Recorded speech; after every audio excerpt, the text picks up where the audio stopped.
আসসালামু আলাইকুম বন্ধুরা, আমি রান্না করব এখন। এই যে মাছের মাথা ভাজবো।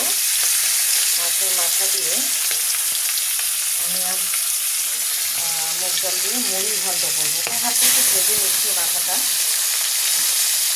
কারণ আমার বাসায় সবাই একটু ভাজা মাছই পছন্দ করে, তাই একটু ভেজে নিচ্ছি।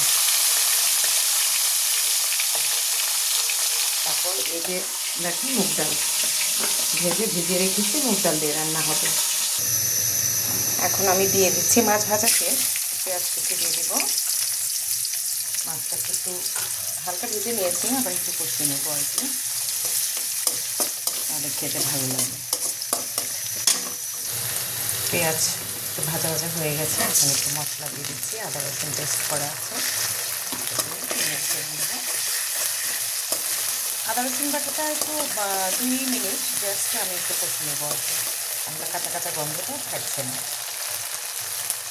এখন এই যে এখানে লবণ, মরিচের গুঁড়া, হলুদ, জিরার গুঁড়া, ধনিয়ার গুঁড়া সব কিছু একসঙ্গে দেওয়া আছে। একটু কষিয়ে দেবো মশলাগুলো, সামান্য একটু পানি দিয়ে মশলা একটু কষিয়ে নিয়ে তারপরে আমি মাছগুলো দেবো। মশলা কষানো হয়ে গেছে, এখন মাছগুলো দিয়ে দিচ্ছি। মাছের মাথা দিয়ে দিলাম, কষিয়ে নেব।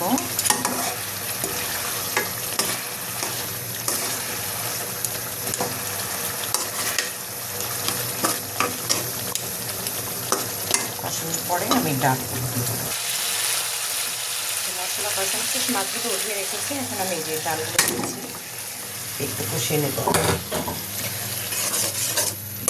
ডালটা যখন সিদ্ধ হয়ে আসবে অর্ধেক, তখন আমি মাছগুলো দিয়ে দেবো।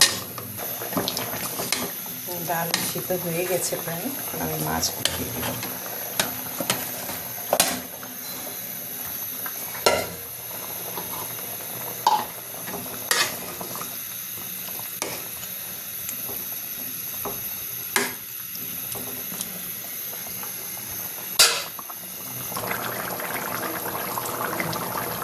বন্ধুরা, এই যে হয়ে গেল আমার মুড়ি ঘন্ট।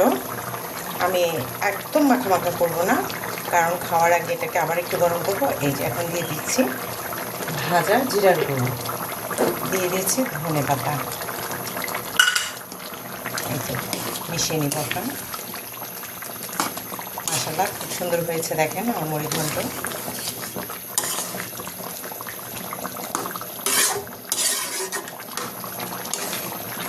কে আমার মতো এমন করে মুড়ি ঘন্ট রান্না করেন